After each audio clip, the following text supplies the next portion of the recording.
I first got the idea for Carswap in 2013. I initially just like shelved the idea. I'm like, yeah, it's a good idea, but right now is not the time. I waited, but over the years, stars started aligning.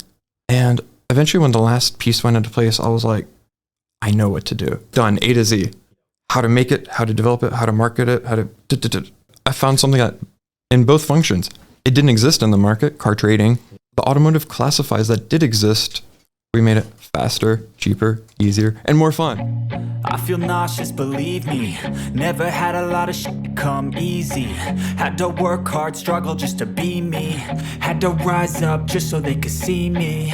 Did what I had to do just to feed me. And what was left over I put towards my dreaming. But the only thing in life that has meaning are the things you gotta work for, believe me. Take into your hands a plan, your own hands can land your own brand, and damn, I feel like no one takes accountability. Welcome back to the Lambs to Lions podcast. I'm joined here by the co-founder of Carswap, one of the biggest car purchasing apps going around. Cyrus, Rafi, welcome. Thanks for having me, Reese. It's cool to have you here, man. I think rather than me do a horrible job of introducing your backstory and who you are, what you do, let's dive into a little bit of a really simple question. What does everyone at home need to know about you what does people need to know about you that has built you to who you are from your early years of life? It's a massive question to jump into. Straight into the deep end. Yeah, straight in. Well, I'm really passionate about what I do. I hold myself to a high standard. And as we all know, when you do something you're passionate about, it doesn't quite feel like work. Mm-hmm. So I think that's a fundamental thing. Some people work for money, and the primary objective is money. When you do that, it's work. Yeah. It's not as fun. So I guess the thing to know about me is I do what I like to do. Mm-hmm. And I guess that's the number one thing I could think of on the spot. Where did this passion for, call it growth and momentum, come from then? Oh yeah, I think like self-development, that would have probably been a better answer for the first question. I'm very passionate about self-development. Okay. And I think that's something that's very common for people you see in the gym. It takes a special character of person to invest time, effort, money, of course, into fitness. Yeah. For such a delayed gratification too. Very, very delayed. Yeah. It's so much more convenient to stay at home and watch TV and take it easy. Yeah. Not much development there though. So yeah, like I see like there's multiple facets to an individual that we all have to work on, or people have different priorities: mental, physical, financial, spiritual, you name it. There's a handful of departments that, and different people have different priorities. Some people would rearrange them into different orders. So I strive to ensure that at least 90% of my day goes into developing one of these as many of these departments as possible. Yeah, cool. And I think that's what makes us into like well-rounded people. Some people, if they focus too much on one area, causes an imbalance, just like the gym. Yeah. If you only work on chest and you don't work on legs, that's an imbalanced person. 100%. So I apply those same principles to life. I feel like so much what I learned in business, these principles were kind of realized in the gym. Okay, me too, actually. I think that resilience of like just getting up when you really don't have to, like obviously to get the outcome that's a very subjective outcome to you. There's no one really forcing you. No one's going to make you do it. And you need to do it for a long time without any return. You train in the morning? Yeah, I do. Yeah, I train at 6 a.m. every morning. And that's it. To be honest, I'll throw myself under the bus. That's purely from necessity, because if I don't, then I won't. I see. I just once I get started into my day and I get that momentum. Yeah, I know what you mean. It just won't happen. I know what you mean. It's very hard for me to kind of stop that momentum and change tasks. Totally. I had to put an alarm on my phone for weekdays to stop around 5 o'clock and go to gym. Mm-hmm. I try to go in before dinner. Yep. That's the slot that works for me. I tried morning. Can't do it. I couldn't quite pull it off. Yeah. Couldn't sustain it. Yeah. So I don't think I can sustain it either. So this has only been like the last maybe 4 months that I've been hitting early mornings. and it'll catch up to me eventually where I'm just like, nah, no way. But I think for now it's just like, it's a momentum thing. And I think that's like into business, momentum is everything. Totally. Like without it, you're just kind of swimming in the deep end without any direction. It's part of the disciplines. Like we have to like discipline ourselves. So much of like that principle developed in the gym later I realized applies so much to business. Diminishing return and all of these things, like they're keys. Okay. So when was the first time you noticed that business really likened to what you'd experienced in the gym and that you had to kind of put in this work? Because I'd assume Carswap wasn't your first business. Yeah, I had a couple other ventures before that, I picked up different principles and learned different things. I think, so at the gym, when a weight is very difficult, like really difficult, let's say you're bench pressing like a PB, record. Yeah. If you can't do it, you don't quit the gym forever. Yeah. You rest, you go home, have your protein shake, sleep on it. And then you go back like a couple days later, and then that same weight, you get a little incrementally closer.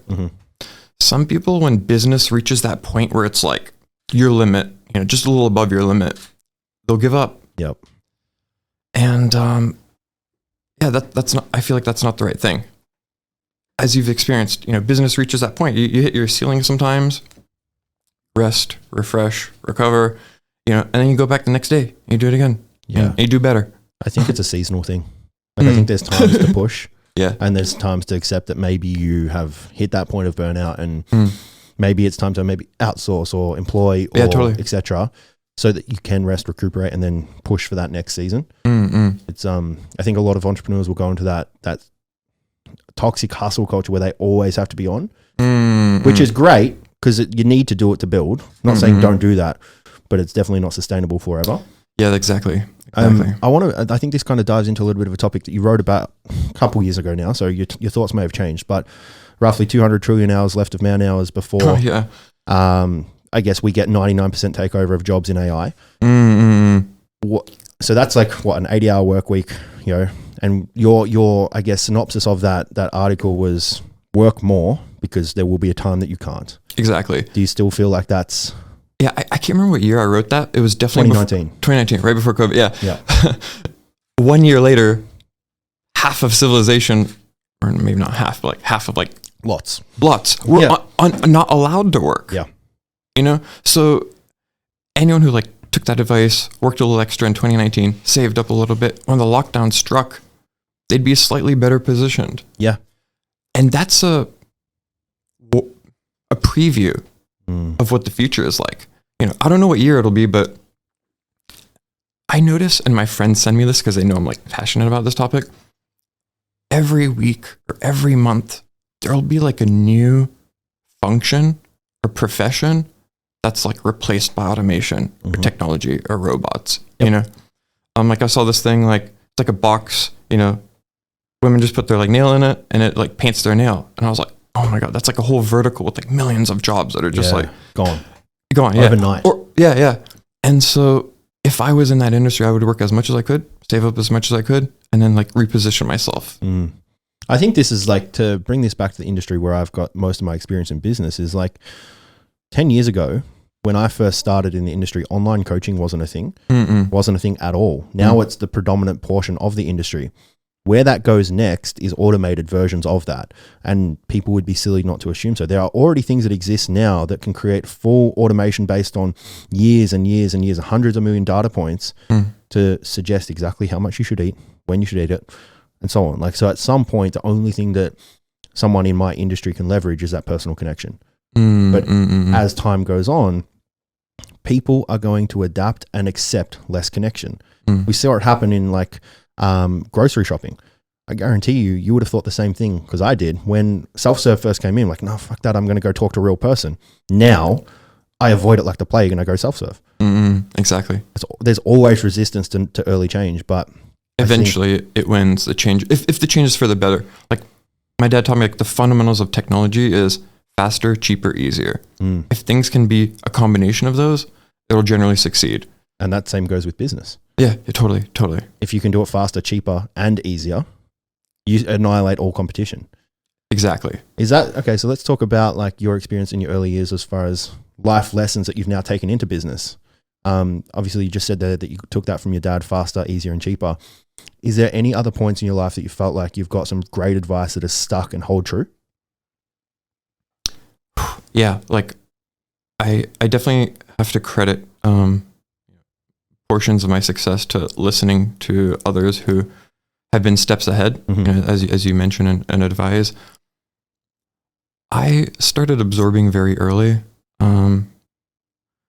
Literally, well, my dad was in tech, my mom was in real estate.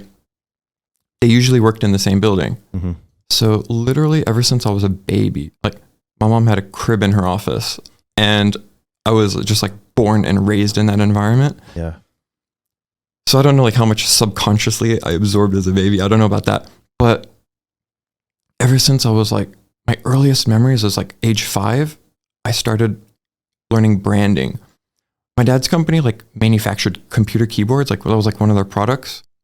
So I'm like 5 years old and I remember sitting in this like room and they had just like made these like computer keyboards, and we had the stickers with his logo.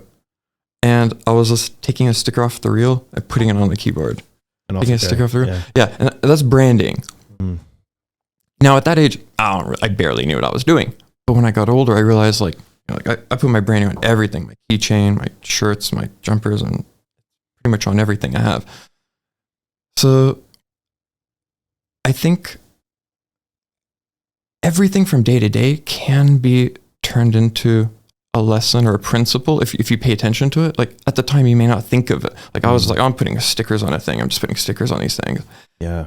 But that's branding. Yeah, man. I think I agree with you, man. Like the business is one of these things where there's so much nuance where we can sit there and go, okay, if you've got an MBA and you've got all these qualifications, but how much do you pay attention day to day in life? Because like one of the biggest, call it techniques or processes that I've coached into my team when it comes to sales is curiosity. And curiosity I learnt from my 2-year-old nephew. Just, he never assumes anything. He's always just like, and he's looking and he's trying to figure it out.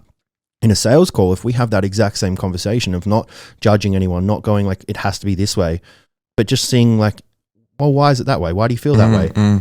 Comes across so much easier. But that's not been taught to me by any mentor, any business process. It's watching my nephew. And they don't really teach that in schools either. No, definitely not. Man, what's your formal education like? Just out of curiosity. I did a Bachelor of Business at University of Houston in Texas. That's why my accent. Yeah. I was actually the youngest graduate. I finished my Bachelor at 19. Yep. And then I started double masters in international law and international relations. I finished my double masters at 21, pretty fast. Because I just wanted to start working. I wanted to get into business. I saw education as like this thing you have to get out of the way before you can like the key to open the door kind of. Yeah, the key to open the door. I'm like, I'm trying to finish this and get into it. Do you feel like that education has served you more than what your experience has whilst in industry? Unfortunately, no. I feel like being in the industry and like self-learning, especially if you have like the desire, is so much faster. Yeah. Like I remember, like I like math. I'm a math person. I remember in math class, they teach the lesson, like, they say, here's how you do this, whatever thing. I was already doing that night's homework. Yeah. And so I would have my night free. I did the homework in class because I just kind of like just taught it to myself and just kind of did it. So yeah, like I do have to credit a lot of core principles to like education. They teach you like the fundamentals and the basics. Yep. But other than that, you really have to learn it yourself. You have to have that desire to self-develop, learn, and absorb as much as you can. That's where you really get ahead. Schools just teach you like the minimum to like exist, to operate, to function. Yeah. If you want to do well, that's on you. Man, I didn't finish school. I didn't finish like my year 12. I wouldn't have guessed that because like when I watch you speak and listen to you speak in your podcast, this guy he knows what he's talking about, and these are principles that, like you said, we learned from gym and business, not so much in school. Yeah. Like I wish we could credit school for a lot of us, 100%. But it'd be amazing because like the creatives and the entrepreneurs are left and they fall through the cracks. Unfortunately, I feel like, especially here in Australia, we get told that, you know, university is the next step. You then accrue a lot of debt, and a lot of people then stick in an industry because they have debt, not because they are passionate for it. And like you said before, you credit most of your success because it doesn't feel like work, because it is passion. Exactly. So how do you ever go up the rungs of the ladder if all you're doing is just paying back debt? I know any time that I've had to pay back money, if we've gone through finance on anything, it's like, it never feels fucking good. Mm-hmm. It's like, fuck that. Like, if that's what's driving you forward, it's hard. Yeah. It's really, really hard.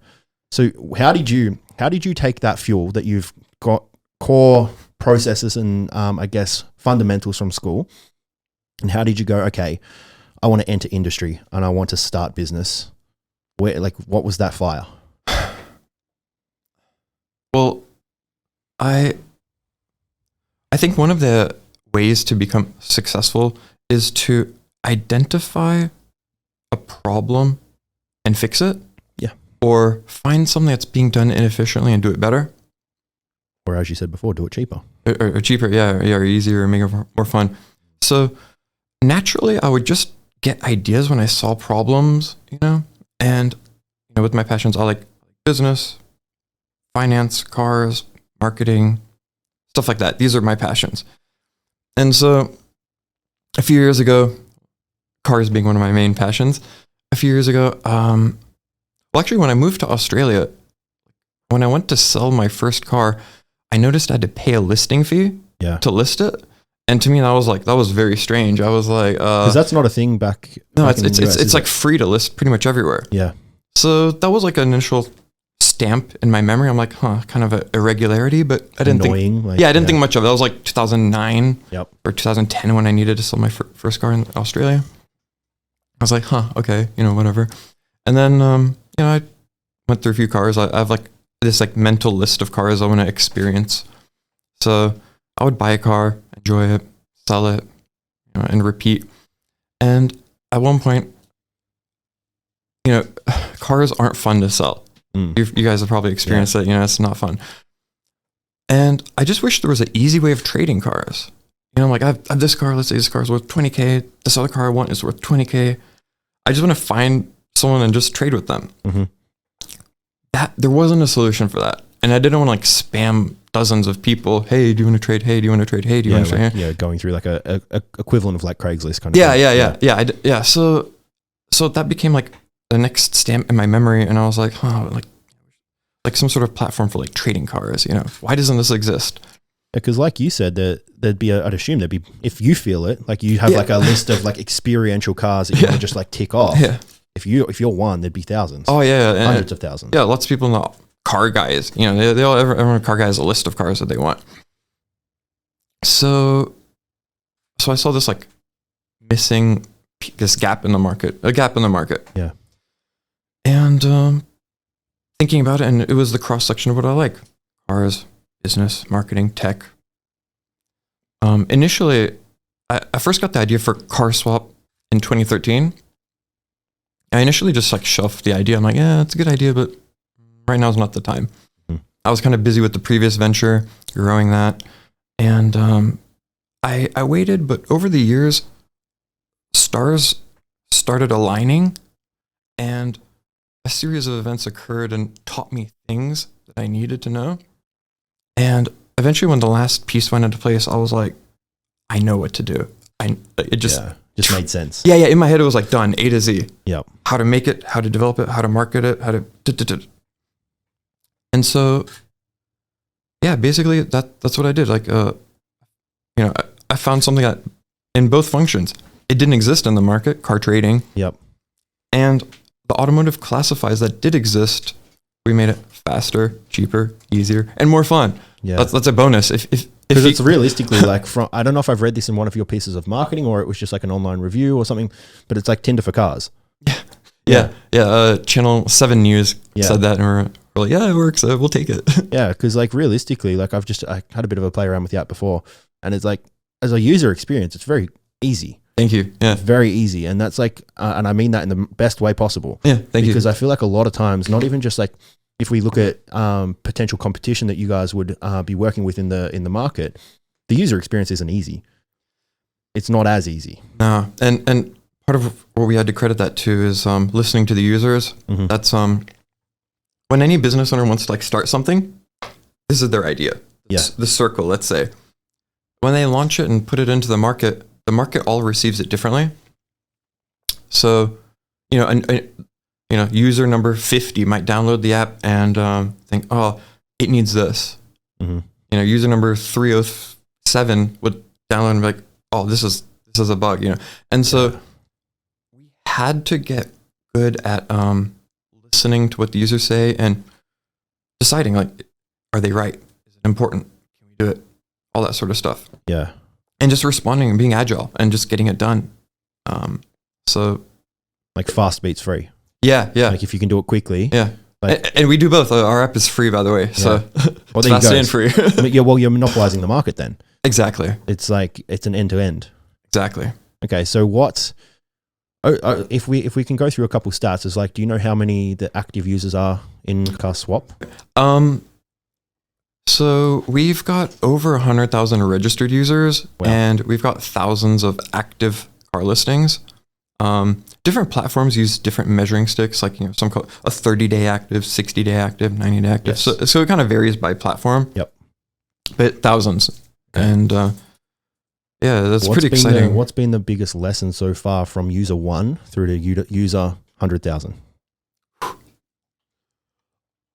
Well, when we first did it, we were literally just thinking car trading, right? Like I just wanted to trade cars. The first user asked for the ability to buy and sell. And I was like, oh, that's so much effort. Later. Yeah. And then like another user asked for it, then another user asked for it. And I started getting to the point, I'm like, I think we kind of need this. Mm-hmm. So we just did it. Like, we developed over a period of, I don't know, days or weeks. I don't remember the exact duration, but, and we put it out and it was a huge success and looked good and worked well. So we're happy with that. And so we just kept listening to what the market wanted. And the more we did that, the happier everyone became. Okay. So what are some of the challenges that came across in that time? Because that sounds from that sentence too good to be true. Like we listened and it worked. Yeah. Look, touch wood. I'm glad this table is wood. Touch wood. It's been pretty good. We've had, of course, challenges. Every business has challenges, but none that were like painful challenges. Mm-hmm. I guess like we learned that from previous ventures. Okay. Like your first few ventures, like you're saying like what was the largest challenge? Yeah. So I'll reframe the question. What's one of the biggest lessons you've learned that's allowed you to move into Carswap with authority, integrity, and really like go to market with a market fit product? Hard to choose one thing, but the first one that came to mind is staying true to your values. So our principle is like when a car dealership joins us, like our app is free for users. Like if you and Pat put your cars on there and you guys trade, we don't take anything out of it. Yep. Dealerships pay us. Of course. We have a small listing fee for dealerships and subscription. And the way we've done it is when a car dealership joins us, they'll never have a price hike. So if you join at this rate, thanks for joining us early, you get to keep that rate. Amazing. And then the dealerships that join later, over time, like as you grow and as it works better, the rate goes up for new joiners, people who join late.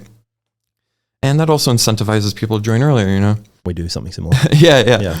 And so whereas the way the industry works right now with like our main competitor, they're hiking the price once or twice a year and the industry is fuming. Like there was a recent price hike and I saw multiple posts across social media by car dealership owners and extremely displeased. So, okay, devil's advocate, right? Because put the business hat on for a second and understand why, right? From a purely business perspective, because it's free money, right? Like for the listener at home, there's only two ways to get free money in business. It's either to cut costs or hike price for existing customers. And that goes straight to bottom line. So why did you choose not to do that?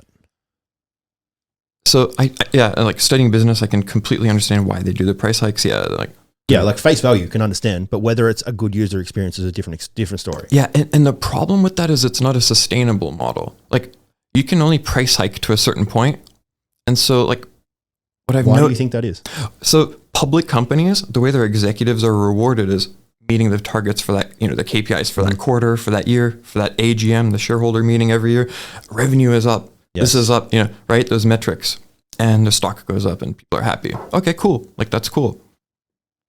But it's like, how high can you make the listing fee? How high can you make where is the ceiling? Because it's diminishing return. $1 million to list a car? No, like, that's not going to work, right? Or even $1,000 to list a car. That's not going to work. So when I look at like the main industry leader and how their prices they're becoming so unsustainably high that I'm like, that's a ceiling if I've seen one. Yeah. So then the only point that, like, is there a way to diversify your market? This is just me getting, I guess, a little bit green in the space, but to put this simply, like, we can either, when it comes to sales, we can go one-to-one, one-to-many, B2B, B2C kind of thing. Is there a way to diversify that price point for a different service or a different outcome? Totally. And that's definitely what I think businesses should do. Rather than like raising prices unsustainably, they should just add additional products and services that add value. Like you said, like, if you're raising this ceiling, you can only raise the ceiling to like a certain point. The same product. Like, yeah. So you have to like add another room. Yeah. And that's a more sustainable way of expanding. Because if this becomes like a really narrow and tall kind of thing, it's going to fall over. It's not. Yeah, that's a great analogy. So like, what are the foundations of that then? Let's talk like, okay, if something builds so vertical and eventually it grows so large that it's easier to topple, how do we create a larger and more stable base? And that's exactly what we're doing with our contracts. Yep. So like, for the dealership, we'll say, look, if you join at this price, you keep this price. Yep. And that's the thicker concrete that you're building on. Do you have a referral strategy in play where either dealerships, because I'd imagine the car world is a small world, large world, but also a very interactive world, where a referral strategy could go a very long way? Totally.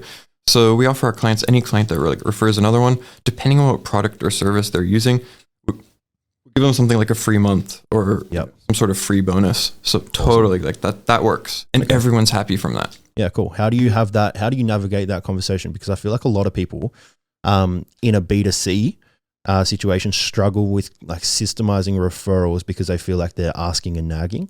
In a B2B, it's a bit easier because you can just like make it so much more simple. Like, oh, you get a free month of your sub. Sweet. So like, over your experience, how do you feel like have referrals played a big part in your game, and how have you systemized them? Totally. So up until this year, it had been, basically myself and the other main co-founder, Kane Ellis, like doing all the sales. Like him and I were doing all the sales. And, when we meet with the car dealerships and mechanic shops and tire shops and stuff, any sort of automotive industry player, because I guess they understood that we're like owners or founders or whatever, they'd get a little bit more personal with us and getting to know each other. Build relationships. Build relationships and that. And they appreciate that. Like, I know your principle in your business is like, you contact people direct, when they reach out. So that feels good.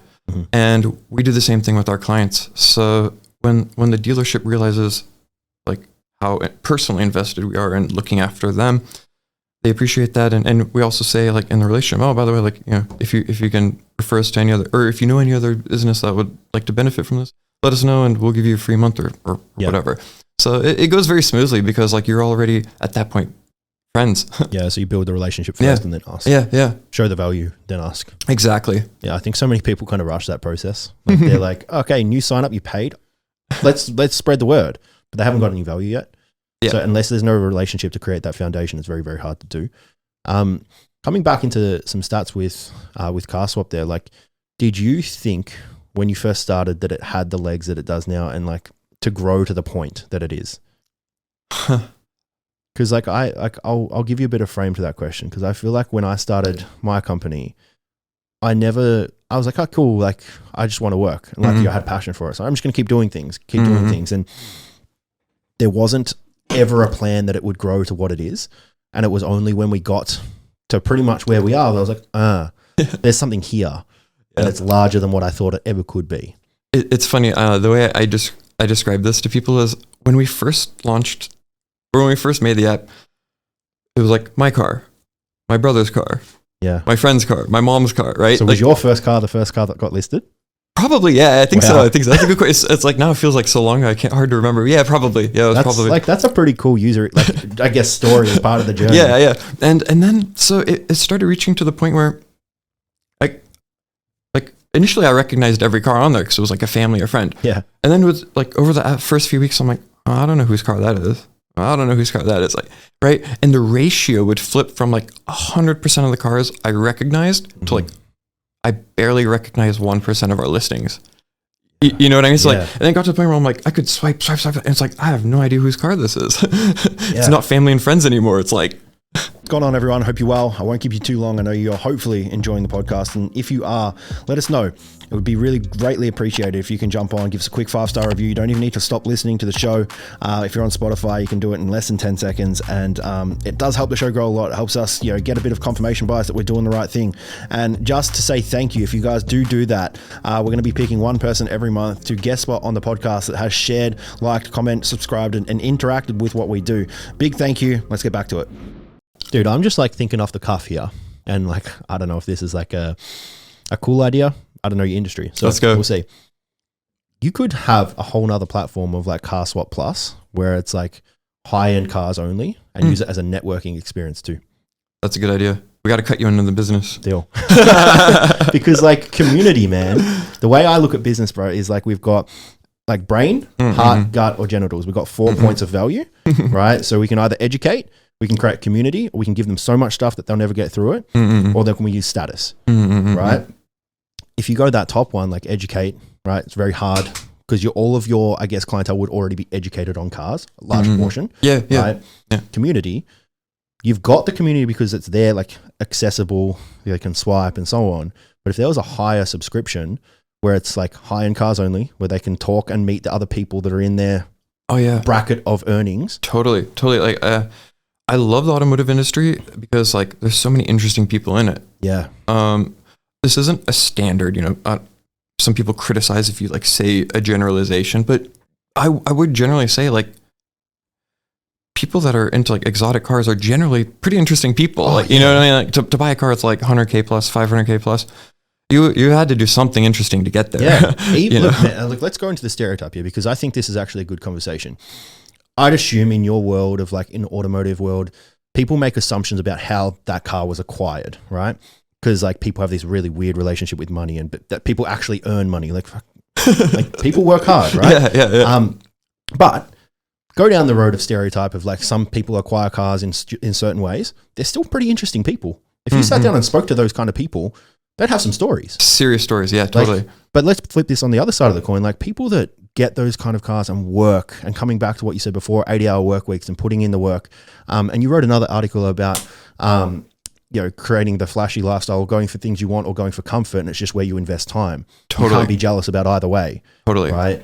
I fully agree with that. I don't work 80-hour. I don't average 80-hour work weeks anymore. You've been there. You've done that. I've done that. Yeah. It's not that sustainable. It also depends where your goals are. Like people whose goals are money, they can do 80-hour work weeks longer. But I want more than just want money. That's just like a subset of what you want out of life. And I think it's a portion of time too. Like early in business, I think most people would be lying if like they weren't trying to get into business to create financial freedom. That's totally fair. That's completely fair. Like why are you putting all the time otherwise? Like passion is great, but if you can't actually sit at home in 5 years and go, okay, I can work less now. Yeah. What's the worth? Yeah. See, so we've got like, I broke down this thing on that post that you're talking about where it's like this many hours in a week, you sleep this many hours, you have to eat this many hours. Like this is how many usable hours we have in a week. I don't know. It's something like 100 hours that are usable. Yeah. And so if someone works 40 out of those 100 hours, they've got 60 discretionary hours, right? But they can do whatever they want. Okay, cool. For that period, for many years, I chose to work 80 hours and I had 20 discretionary hours, gym and whatever else. And it's like, if you convert your 80 hours into money, great, enjoy it. Yeah. And then it's not, I'm upset about this a little bit. I'm like, it's not fair for these different people to hate on each other. Like, well, I'm working 80 hours a week. I have the right to be jealous that this person gets to stay at home and relax. That's a luxury. They don't even realize it's a luxury. Yes, totally agree. Like there's two types of luxuries in life. Sitting on the couch and doing nothing and driving a luxury car.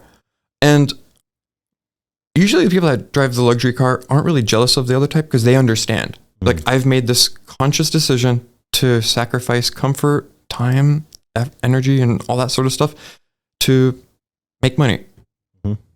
But the people on the other side, they haven't thought about it that much. They're just like, why do they get to drive that car and I don't? Yeah, there's been hours, life. There's been sacrifice. Totally. But that's not to say either side of that coin is wrong. No, neither side's wrong. So you just have to make a conscious decision. What do you want? Do you want 100% money and 0% comfort? You want 100% comfort, 0% or 50-50? And that's, over time, like when you start a business, initially it's about the financial aspect, Cash flow, stability, cash flow, break-even point and all that. After you get to that point, it's like, okay, I'm just going to turn it down a little bit so I can sustain what I'm doing and enjoy my work. Do you think there's any sort of triggers for that for people in business, or things that you've learned over time that allowed you to, I guess, take a bird's eye view and assess that percentage split in a more appropriate way? Yeah, I'd say the number one metric is that break-even point. Yeah.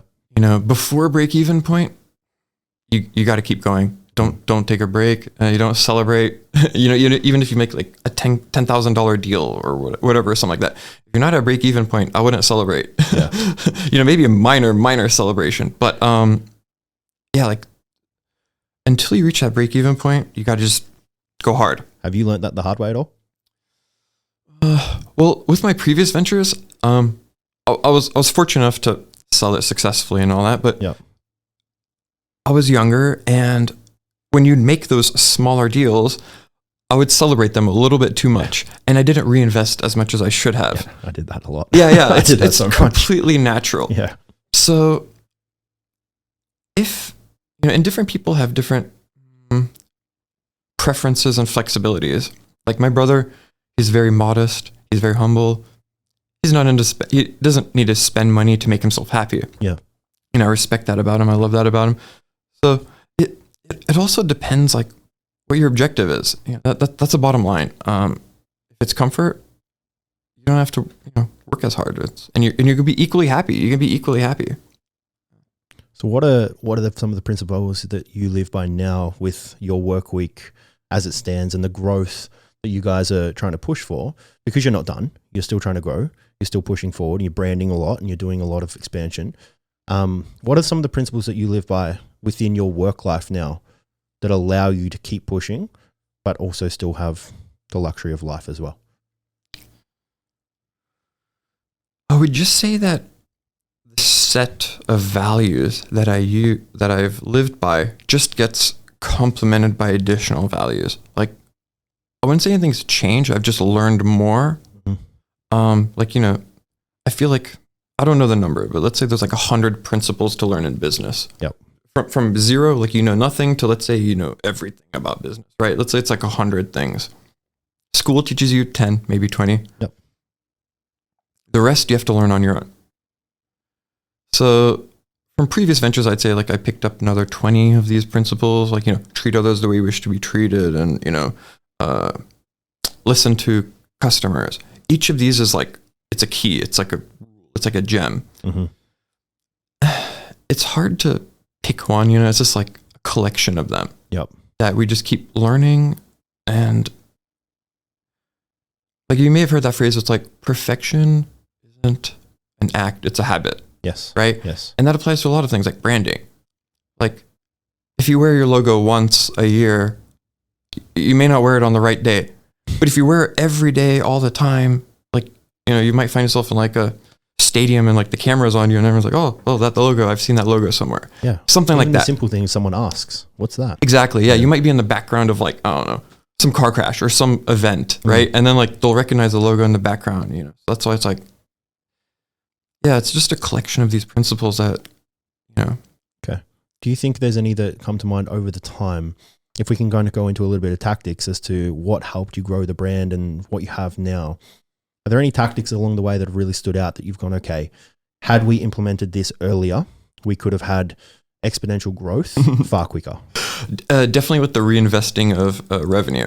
Okay. Right? Like, as for every sale you get, every source of income, try as hard as you can to reinvest it and not celebrate it. That is one of the like biggest principles. Compound interest. They've got that curve in math where they say like, if you invest this much money at this age, and over time. So I would say that's one of the biggest ones.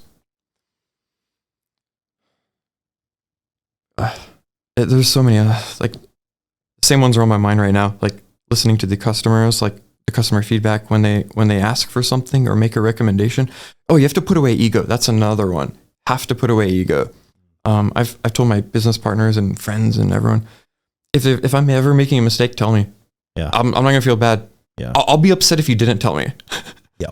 Right. Yeah, man. I think like one of our biggest, two of our biggest values within our company is ownership and integrity. I sat my team down a couple of weeks ago and we actually said, cool, I got them to write down 3 strengths of themselves, 3 of their weaknesses, but then I got all of their co-workers to also write 3 of their strengths and 3 of their weaknesses.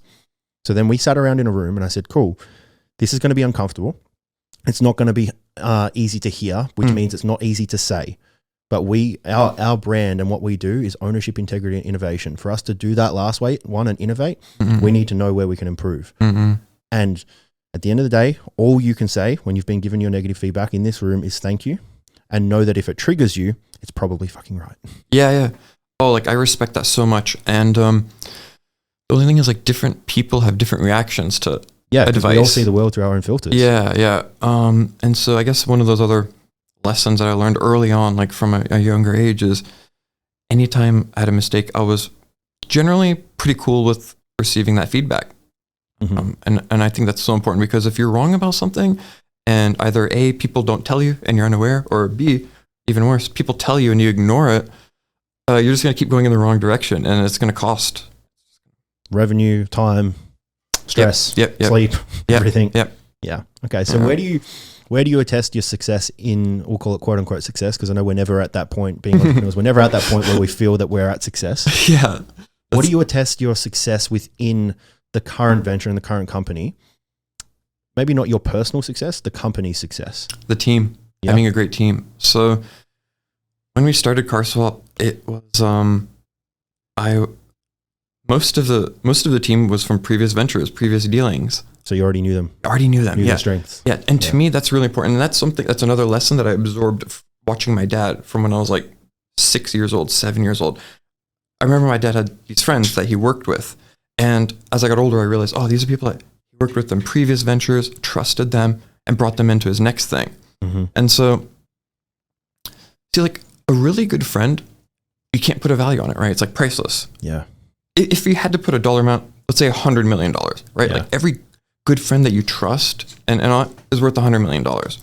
So Carswap, in my opinion, is worth hundreds and hundreds and hundreds of millions of dollars. We have really, really good like team and people that I trust. And so we know, like, we'll grow this to the maximum that we can. And, and whatever happens after that, IPO and so on, and hire people that can augment and complement our team and do my job better than me and do Kane's job better than him. We don't have ego. If someone can do my job better than me, here's the keys. Hey, you can do it. Yeah, go for it. Like, and I'll work next to you and I'll help and all that.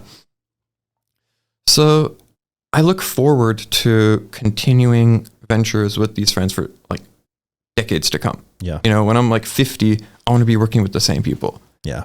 And because like this person's good at this person's good at this, like, and it's so much more enjoyable that way. It's not work. You're hanging out with your friends. Yeah, dude. Pat's, I think the listeners might be, actually that was on another pod.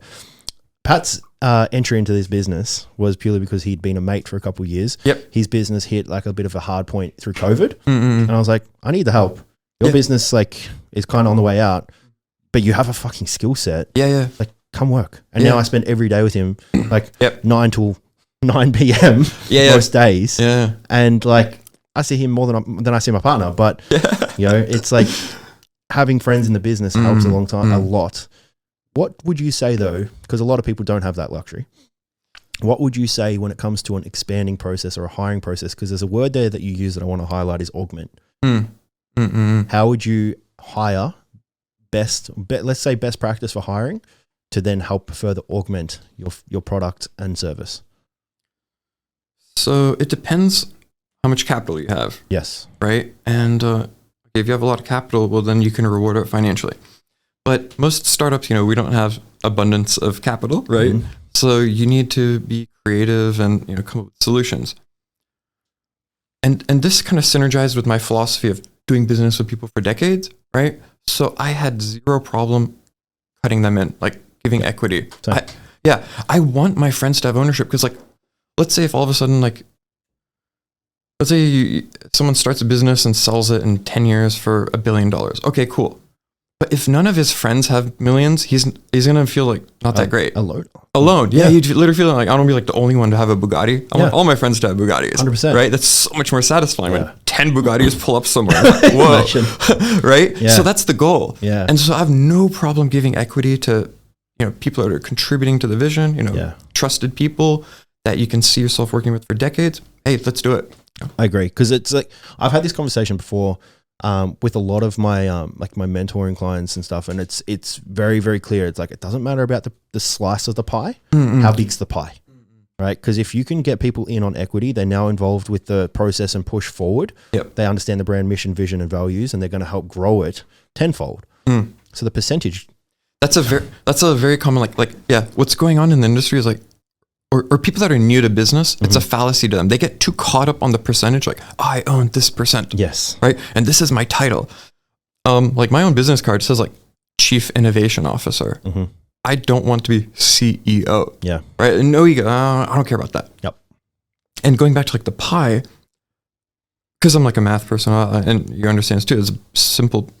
I would rather have a 25% slice of a pie that's like this than a 75% of a pie like this. Yes. Right? So I had no problem with percentages and giving slices, and that's and you understand that as well. That's fine. The pie grows. The better your team, the more the pie grows. Yeah. Do you have any like characteristics or processes that you will look for in people if you do expand and hire? Like, what are your things that you're looking for? Passion, like if they think similarly, mindset, pretty much like the entirety of our team is like, for example, into fitness. Literally me, head of marketing, like head of sales, like all of us, like we all train like pretty seriously. Amazing. So that's like, to me, that's also an indication that we have no problem working hard. Yeah. Because we know what we're doing, we know what we want. We're going to build on ourselves and reap the benefits of this hard work. Of course. So, passion, you have to be passionate. Mindset, reliability, that's key. I have worked with people in the past that lacked reliability, for example, and that's not sustainable. It's like a business that keeps raising their prices. Someone who keeps falling short, it's not sustainable. You need to be able to rely on someone. Yeah. There's I've got a quote for you. This actually came from someone that's like my newest employee. Actually, we were talking about just things in life and stuff, and he said, ultimately, you can lean on barbed wire, but it will leave you cut and bruised. And that's exactly what it's like to have an unreliable person in your business. They can maybe hold you up, but it's going to cut you up. Yeah. And it's really not going to help. Yeah, exactly.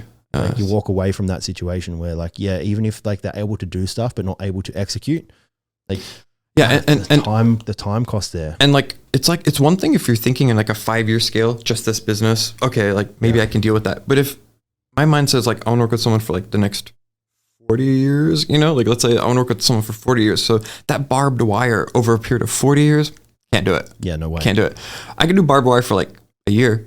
You know what I mean? So reliability, that's a key. If they're reliable, okay, cool. We got decades to go. Yeah, because you can teach skill set too. Yeah. Like I've always said, like hire on character, teach skill set, unless it's something that's like outside of the skill set we need. Because I don't want to be, the genius with 1,000 helpers, but like for core portions of the business that are like deliverables. Like so on the side of us, like when they're like our coach is doing the deliverable of service, it's character driven. Like, are they a good person? Can they relate with clients? If we're hiring, say, a marketing manager, okay, cool. They need the skill set because I'm not teaching that. You're right. Different positions require different sets. Yeah. That's a good point. Yeah. Do you see, like, let's look at like where you are now in the future for the business and what you want to do. What do you envision to be some of the roadblocks that might stop you from going where you want to go? Roadblocks are very hard. I feel like in business, most of the time, one roadblock, one speed hump can put people out. And let's go back to the days of startup. Getting through startup is about seeing and projecting possible roadblocks and problem solving before they come. So let's look at like on the scale of no longer startup, how do you project problems? Well, we're fortunate enough to have like survived COVID, right? Like I feel like any business that survived COVID deserves like some badge. Of like nice work. I agree. Right? So business idea. Yeah. Verified COVID survivor. COVID survivor. Yeah, seriously. Could you repeat the question? So how do we project forward for problems when we're no longer startup? Because I think when it comes to the scale up portion, right? People get idolized. It's like, oh, things are just great. It's all systems. It's all easy, but it's not. And I think lessons that can be taken from scale up can be applied to startup. So let's give people a little bit of some tactics on how they can forward project problems. Yeah. So I remember now where I was going with that. So there's two projected hurdles. Like for example, funding. Like when you start up, like funding is like the largest barrier, because there's a lot of costs with starting a business. So that's A, and B is the market or the economy, right? So those were the two largest hurdles, let's say rewinding to 2019 or 2020, at different points in time. We reached break-even point maybe 2019, 2020, around there. Okay. And so that funding became like less of a concern after you can pay your own bills with your own revenue. Yep. Like that's okay. That's a good position. The second hurdle, economy.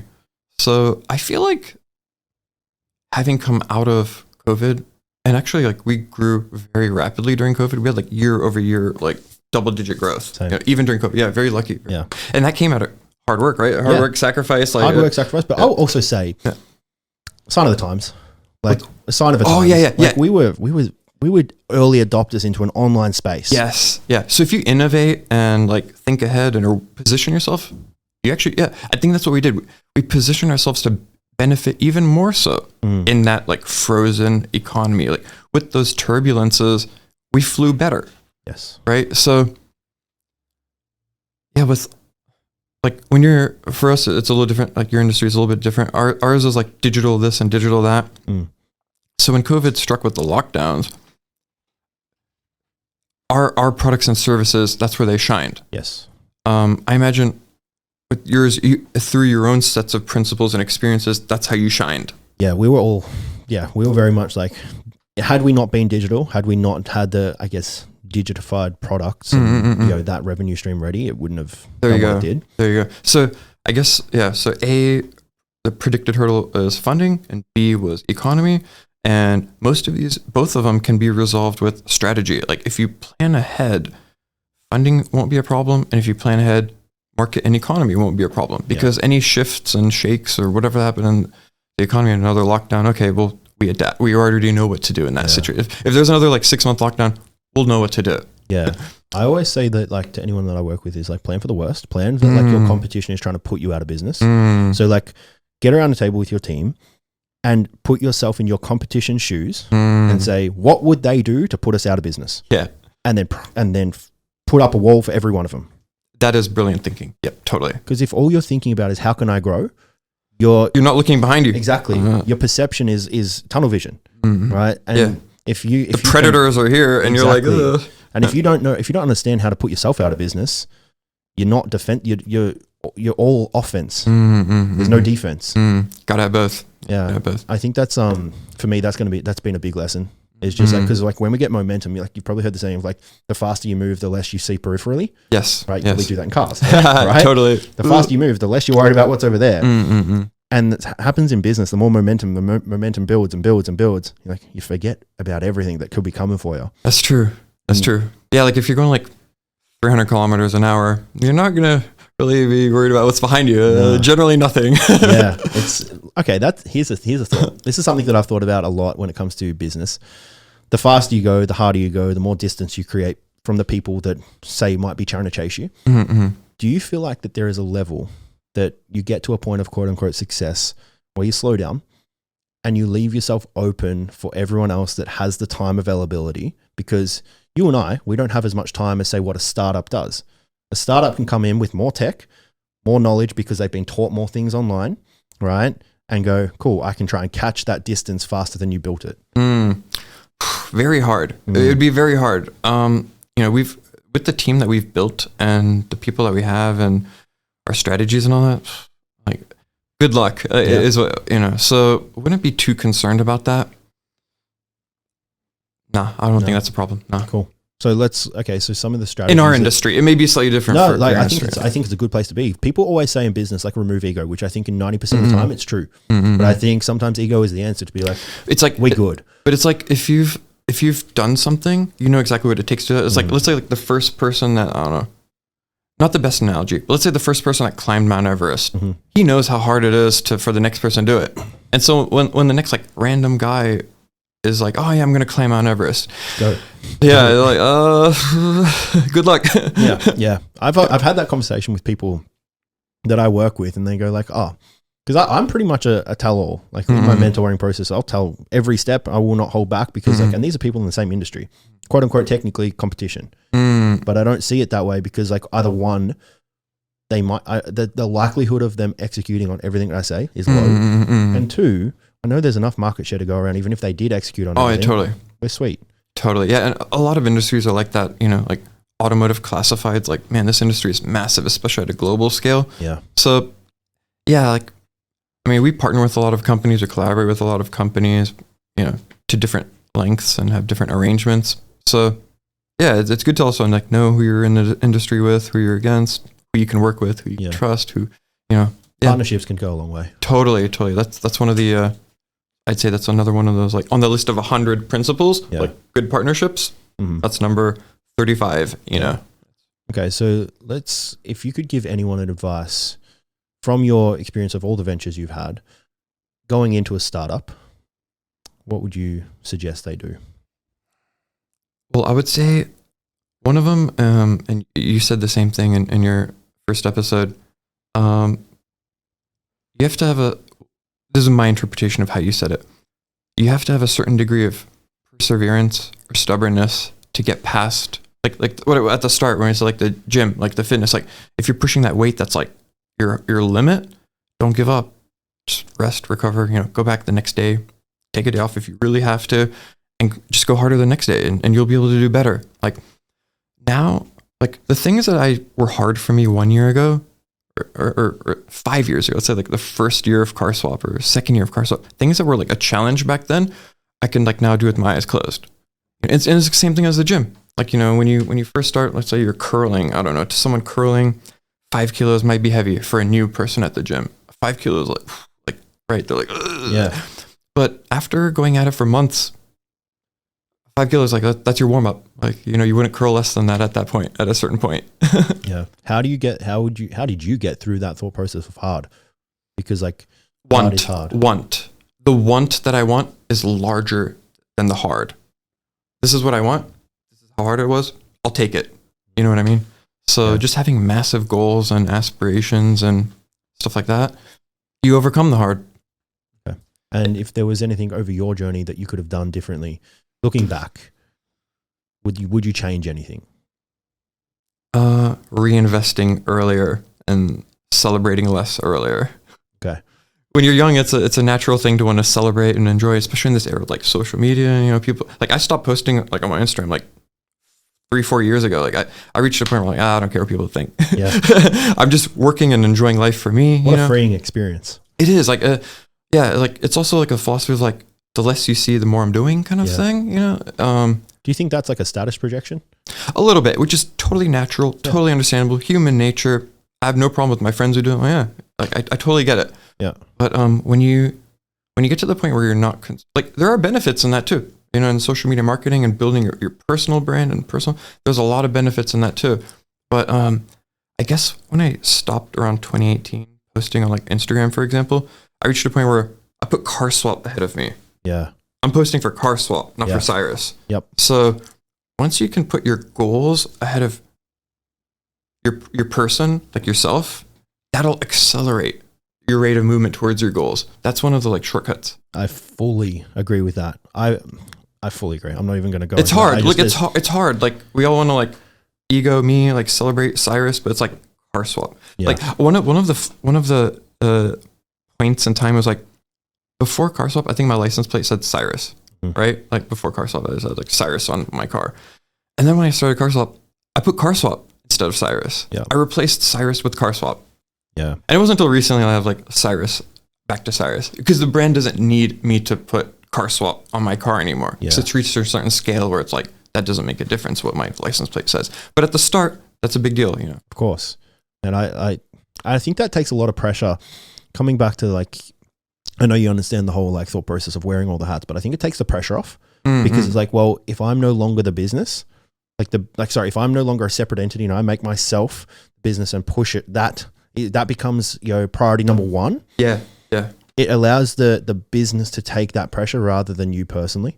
Yeah, it's like a state of flow. Once you become one with your goal, one with your venture, one with your business, you go like 50% faster, I would say, something like that. Yeah, because like you reduce that operational drag as well, where you have to worry about all the other shit. Exactly. Yeah, man. Where can people find you? And let's give the app a little bit of a plug. And what they can do on that. Yeah. So I don't post on Instagram, but I do communicate through Instagram. You know, Cyrus Ruffy is my Instagram.